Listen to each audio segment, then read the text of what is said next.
नमस्कार दर्शक बंधु आज ओढ़णी धारावाहिक आपण मैंने देखा पाइबे से जो पूरा परिवार डिनर करुवे से रुद्र कहे कि दादा तुमको लगुन टे तुम कम करिया दरकार तुम सकाଳେ आसिले खाया चली आउज खराड़े खाया चली आउज मागणारे खाइले केमी हम किसी तो कम धंदा कर आउे दादा रागी जापर खोड़ी कहते ହେଇଟି ଆଗରୁ ତ ଆଉ ତମ ସାଙ୍ଗରେ ଇଏ ଏମିତି ଅଭଦ୍ରାମୀ କରୁନଥିଲା ଏଇ ତୁ ରୁଦ୍ରଟି।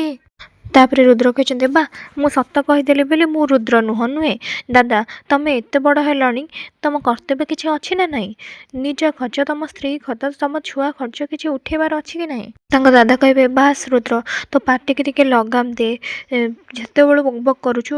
ଆଉ ତାପରେ ସେଠି ତାଙ୍କ ଭାଇ ଆସୁଛନ୍ତି ଅର୍ଜୁନ କହିଛନ୍ତି ରୁଦ୍ର କିଛି ଭୁଲ କହୁନି ଆଜି ପର୍ଯ୍ୟନ୍ତ ଫାଲତୁରେ ତୋ ଖର୍ଚ୍ଚ ମୁଁ ଉଠଉଛି। ଭୀମା କହିବେ କ'ଣ କହୁଛ ଭାଇ ତମେ ତମେ ସିଏ ମୋ ସାଙ୍ଗରେ ଅଭଦ୍ରାମୀ କରୁଛି ତମେ ତାକୁ ନ କହିକି କିଛି ମୋତେ ଅପମାନ କରୁଛ ମୁଁ ଏଗୁଡ଼ା ସହିବିନି।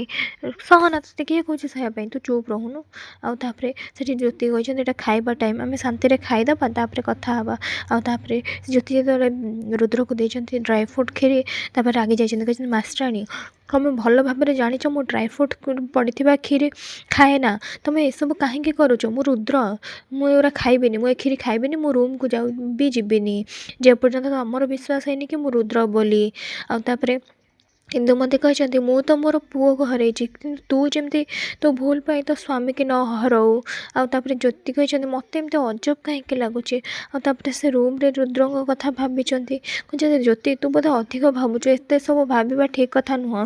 ଅନ୍ଧାରରେ ବିଭାଙ୍କ ସ୍ତ୍ରୀକୁ କିଏ ଜଣେ ବାଡ଼େଇଛି। ଆଉ ତାପରେ ପାଟି ଶୁଣିକି ସମସ୍ତେ ଯେତେବେଳେ ଦେଖିଛନ୍ତି ରୁଦ୍ରଙ୍କ ପାଖକୁ ଯାଇଛନ୍ତି ରୁଦ୍ର ସେତେବେଳେ ଶୋଇଛନ୍ତି। ଆଉ ତାପରେ ଏପଟେ ଯେତେ ଜ୍ୟୋତି ଆସିବେ ତାପରେ ସେଠି ରୁଦ୍ର ବକ୍ସିଂ ପ୍ରାକ୍ଟିସ୍ କରୁଥିବେ ତାଙ୍କୁ କଷ୍ଟ ହେଉଥିବ ଜ୍ୟୋତି କହିବେ ବନ୍ଦ କର ଏସବୁ କହିଲି ନା ଚୋରା ବିଲଦାର ବନ୍ଦ କର। ତାପରେ ସେଠି ରୁଦ୍ର କହିବେ କ'ଣ ହେଇଛି ତୁମର ମାଷ୍ଟରାଣୀ ମୁଁ ତୁମକୁ ବାରମ୍ବାର କହୁଛି ଯେ ମୁଁ ଚୋରା ବିଲଦାର ତୁମର ମାନିବାର ହିଁ ନାହିଁ ବାରମ୍ବାର ଗୋଟେ କଥା କମ୍ପ୍ଲେନ୍ କରୁଛ କେମିତି ମୁଁ ତୁମକୁ ବିଶ୍ୱାସ ଦେବି ଯେ ମୁଁ ସେ ବିକ୍ରାନ୍ତ ନୁହେଁ ବୋଲି ବାରମ୍ବାର ମୋତେ ସନ୍ଦେହ କଲେ ମୁଁ କ'ଣ କରିବି ମୁଁ ଥକିଗଲିଣି। ଆଉ ତାପରେ ସେ ସବୁ ଭଙ୍ଗାରୁଜା କରିବେ କହିବେ ମୋ ଚୋରା ହାବିଲଦାର କେବେ ବି ଏମିତି ବ୍ୟବହାର କରୁନଥିଲେ ମୋତେ ସତ ଯାଏଁ ଯିବାକୁ ପଡ଼ିବ। ଏପଟେ ଜ୍ୟୋତି ଲୟର ବେଶରେ ଆସିବେ କହିବେ ମିଷ୍ଟର ରୁଦ୍ର ତାପରେ ସେଠି ଇନ୍ଦୁମତୀ କହିବେ ତମେ କିଏ କାହିଁକି ଆସିଛ ଏଠିକି। ତାପରେ ଜ୍ୟୋତି ଆସିବେ କହିବେ ମୁଁ CBI ଅଫିସର ଆସିଛି ମିଷ୍ଟର ରୁଦ୍ରଙ୍କୁ ଡାକ ମୋତେ କିଛି ପଚାରିବାର ଅଛି ମୁଁ ତାଙ୍କୁ କିଛି ପଚାରିବି ଯେଉଁ କେସ୍ ଚାଲିଛି ସେଇ ବିଷୟରେ ହିଁ ତାକୁ ପଚାରିବି। ରୁଦ୍ର ଆସି କହିଛନ୍ତି କୁହ କ'ଣ କହିବାର ଅଛି କୁହ ମୁଁ ଏଇଠି ଅଛି। ଜ୍ୟୋତି କହିବେ ତମେ ମୋ ଚୋରା ହାବିଲଦାର କି ନୁହେଁ ସେ କଥା ଏବେ ଜଣାପଡ଼ିଯିବ। ରୁଦ୍ର କହିବେ କ'ଣ ପଚାରିବାର ଅଛି ପଚାର। ଆଉ ତାପରେ ଜ୍ୟୋତି କହିଛନ୍ତି ତମେ କେଉଁ ମସିହାରେ 10th ପାସ୍ କରିଛ ସେ ମସିହା ମୋତେ କୁହ। ଆଉ ତାପରେ ସେ କହିଛନ୍ତି 2010 ଭୁଲ। ଆଉ ତାପରେ କହିଛନ୍ତି କୁହ ତୁମର ଯେଉଁ ବାର୍ଥ ମାର୍କଟା ତୁମର ଏଠି ସାର୍ଟିଫିକେଟ୍ ଫାଇଲରେ ଲେଖା ହେଇଛି ସେଇଟା କେଉଁଠି ଅଛି ସେ କହିଛନ୍ତି ମୋ ହାତରେ ଅଛି। ଆଉ ତାପରେ ସେ କହିଛନ୍ତି ଭୁଲ। ଆଉ ତାପରେ ସେଠି ରୁଦ୍ର କହିଛନ୍ତି ତମେ ଏସବୁ ଜାଣିକି କ'ଣ କରିବ ଏସବୁ ସହିତ ତା'ର କ'ଣ ସମ୍ପର୍କ ଅଛି।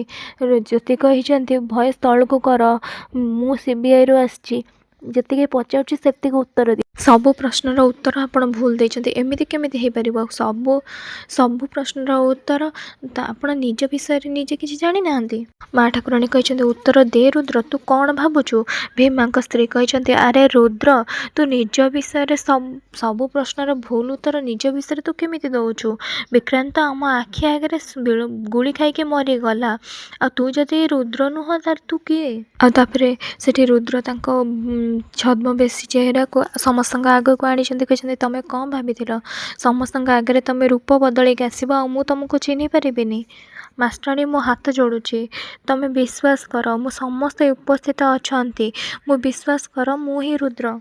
ତାପରେ ଇନ୍ଦୁମତୀ କହିବେ ଜ୍ୟୋତିକି କି ଏ ଝିଅ ତୁ ବେକାରଟାରେ ମୋ ପୁଅକୁ ହଇରାଣ କରୁଛୁ ଏମିତିରେ ବି ତୋ ଯୋଗୁରୁ ମୋ ପୁଅ ଗୋଟେ ମରିଗଲା ଆଉ ଗୋଟେଟାକୁ ମୁଁ ହରେଇବାକୁ ହିଁ ଚାହୁଁନି। ତାଙ୍କ ଖୁଡ଼ିକୁ ସେ ଛଦ୍ମ ରୁଦ୍ର ବେଶରେ ଯିଏ ରହୁଥିବ ମାନେ ବିକ୍ରାନ୍ତ ସେ ରାଗି ଯାଇଥିବ ତା ଖୁଡ଼ି କଥାରେ କହିବ ଆସିକି ହକି ବ୍ୟାଟ୍ ଧରିକି ଖୁଡ଼ି ତମେ ଭୁଲି ଯାଉଛ ସେ କଳା ମାଙ୍କଡ଼ ମୁଁ ହେଉଛି ମୋ ଭାଇ ଆଉ ତା ବିଷୟରେ ଯାହା କହିବ ଟିକେ ଭାବିଚିନ୍ତି କହିବ ବୁଝିପାରିଲ। ଗୋଟେ ଜ୍ୟୋତି ସେଠି ଛିଡ଼ା ହେଇଥିବେ ବାହାରେ, ଆଉ ତାପରେ ତାଙ୍କୁ ଦେଖୁଥିବେ କି ମୋ ରୁଦ୍ର ମୋ ଚୋର ହାବିଲଦାର ତ ଏମିତି ନଥିଲେ। ଆଉ ତାପରେ ଜ୍ୟୋତି ଛିଡ଼ା ହେଇଥିବେ, ସେ ଏଠି କହିବେ କି ଏବେ ବି କ'ଣ ପରୀକ୍ଷା ବାକି ଅଛି ଆଉ କିଛି। ଆଉ ତାପରେ ଜ୍ୟୋତି କହିବେ ଚୋର ହାବିଲଦାର ସରି, ମୋତେ କ୍ଷମା କରିଦିଅ, ମୁଁ ତୁମ ଉପରେ ସନ୍ଦେହ କଲି। ତାପରେ ସେ ଛଦ୍ମବେଶୀ ଖୁସି ହେଇଯିବ, କହିବ ଏବେ ତୁମର ବିଶ୍ୱାସ ହେଲା ତ ମୁଁ ତୁମ ଚୋର ହାବିଲଦାର ବୋଲି। ଆଉ ତାପରେ ଏପଟେ ମହାଦେବକୁ ଜ୍ୟୋତି ପୂଜା କରୁଥିବେ, ସେଠିକି ସେ ଛଦ୍ମବେଶୀ ଆସିବ, ଜ୍ୟୋତିଙ୍କୁ ଦେଖିବାକୁ ଲାଗିବ।